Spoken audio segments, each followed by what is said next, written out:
The Detroit Pistons, it has been a long season for them. It has been a season of ups and many downs. And what I'm saying is pretty much an understatement because this is not just a regular bad team. As of now, this is a historically bad team. Like, right now, we're approaching Charlotte Bobcats territory. Right now, the only thing they're in contention is for the worst professional sports team in history. Like, it's gotten so bad that we have Cade Cunningham in press conferences having mental breakdowns in the middle of the press conference because he cannot believe they're 2-26. Yeah, we're not 2-26 bad. You know what I mean? Like, no way are we that bad.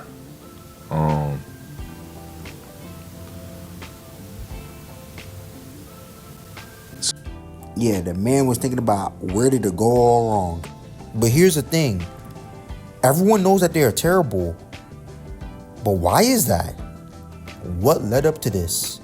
Where did it go all wrong? Now, I wanted to wait until they broke their losing streak so I could make this video. And as of right now, they are standing at a record 28 losses, which is historical. But let's see what led up to this. Let's see how this happened.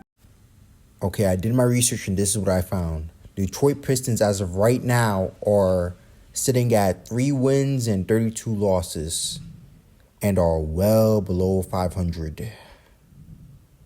They're actually below 100. But sometimes what you see in the stat sheet does not tell the full story. So I went to go and I checked their home and away games and oh boy, I see no difference. They are not making this easy. So I went to check the scores of the season's wins and many losses. And I wanted to see if they were all blowouts or if some of these was actually close games. And this is what I found. And what I came to find was actually a mix of both. So the next step is clear. Just activate the eye test and go over these games.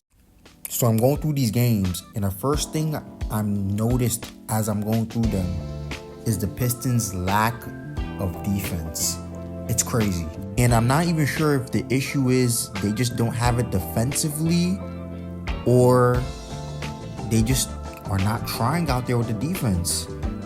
Because in a lot of these plays, the players are just looking lackadaisical out there on defense. Like if a player on another team is going for a dunk, it's like an open lane to the basket.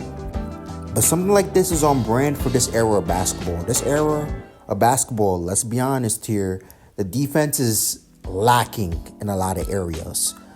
So in many cases, this will not be enough to explain what's truly going on. But this, with another problem, starts to make things clear. So now let's move on to the other thing I've noticed, which is their spacing is terrible. It is not good at all. It's like all the players, they all smother in the paint, which allows for many open threes. And for example, this game with the Bucks, with a lot of players like Damian Lillard and a lot of spot-up shooters, that's a big problem. That's a huge issue for them. I paused it right here because this pretty much proves my point. It paints a picture to how bad the spacing is for the Detroit Pistons. Look at, I think that's Majon Beauchamp. Look at him with his hands out. This just shows how open he is. Pat Covington right there on the side. And then you have Damian Lillard, one of the best three-point shooters in the NBA. Why are these guys open? That open, to be exact. Now, I get that it's Giannis they're guarding. But do you need the whole squad to guard him? He's not even focused. He's just watching at this point. The guy near Majon Beauchamp, he's just watching. Now, let's look at who actually goes up with Giannis. Only one out of the 5 players goes up with Giannis. The others might as well be the fans watching in attendance. They might as well be us watching at home. Like I was saying before, what was the point to the guy near number 3 of the Bucks to just sag off of him like that? He was that open where he put his hands up. That's just how open he was. And there is no reason why Damian Lillard should be as open as he is. That's a 3 just waiting to happen. And it's just not this play. This has been happening in many of these games. And when you have a reoccurring problem like this, plus their lack of defense throughout the games, all this accumulates. And it's a shame that it's really the small things that kills them in the end. And when these small problems become frequent, it becomes a really, really big deal. And that creates the situation we have here now. Offense is also an issue with them, as other than Cade Cunningham, they have nobody who can really shoot. Bojan Bogdanovic is injured at this point in time. Cade Cunningham himself is averaging 23 points this season. I have seen games where he puts the team on his back. But if he's really the only offensive threat, then it's easy for defenders to target him. But I have seen games where other players can get it going offensively. Players like Ausar Thompson, one of the Thompson twins, has shown flashes in the pan. But he's just not there yet when it comes to being an offensive piece. So their offense issue, although not the worst, it's not really good either. With that being said, there are games where, yes, they've lost and they've taken the L. But these are really close games. And I've noticed they improved on their defense. Yes, their spacing still needs work, but that should be enough to win games, especially as of recent. If you actually watch the games, it looks like they're getting better as a team. So the question is, why were they still losing? And the answer is a secret problem that the Pistons have that's actually out of their control. Going into this game, a lot of history was going to be made here tonight. How much were you guys aware of that, and what was the approach and the mindset going into this one? It wasn't really much of a focus, but obviously everybody knows what's going on in NBA. It's not a hidden secret. So obviously you don't want to be that team. So we just want to come out, be aggressive, and try to get a win tonight.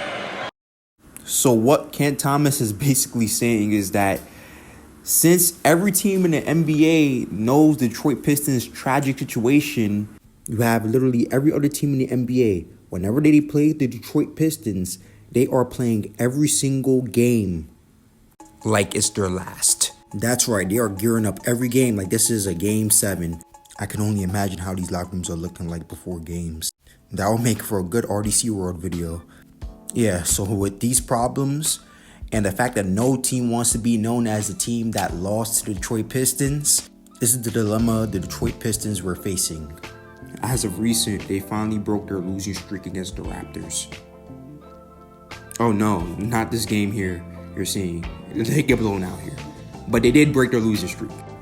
But in these games, if you watch closely, you can clearly see that they are getting better with each game. And as of recent, there have actually been more back-to-back close games than ever. The Jazz, the Nets, the Celtics, the Warriors. This has been proven that they can be a better team. And if you don't think that they're getting better, then go ahead and ask yourself, why are these being close games to begin with? And it is proven that these teams are not holding back at all. They're going at 100% because they don't want to be the team that is known for losing to the Pistons. And if they're actually the same team from the beginning of the season, then shouldn't all these games be blowouts? What I believe is that these teams have to give it their all regardless of their mindset going into this. Now, don't get me wrong, this is a really, really bad team. But they're not as bad as a team as people are making them out to be. Well, not anymore. And what people are not realizing, this is just going to be a big learning experience for them. They are a young team and they're only going to get better. There's a lot of room for improvement. People right now might not realize it or even try to realize it because, they got that whole little them being a historically bad team thing they got going for them right now. But it's going to happen. Just look at the pre-process Philadelphia 76ers and look at where they've been since then. And even though they haven't had championship success, they've had success. And they're in a much better position than they were back in 2015. And that's going to be the end of this video. To be honest, I don't even know how to end these videos, to be honest. But I guess I'll hit you with the usual like, comment, subscribe if you're new. And I'm out.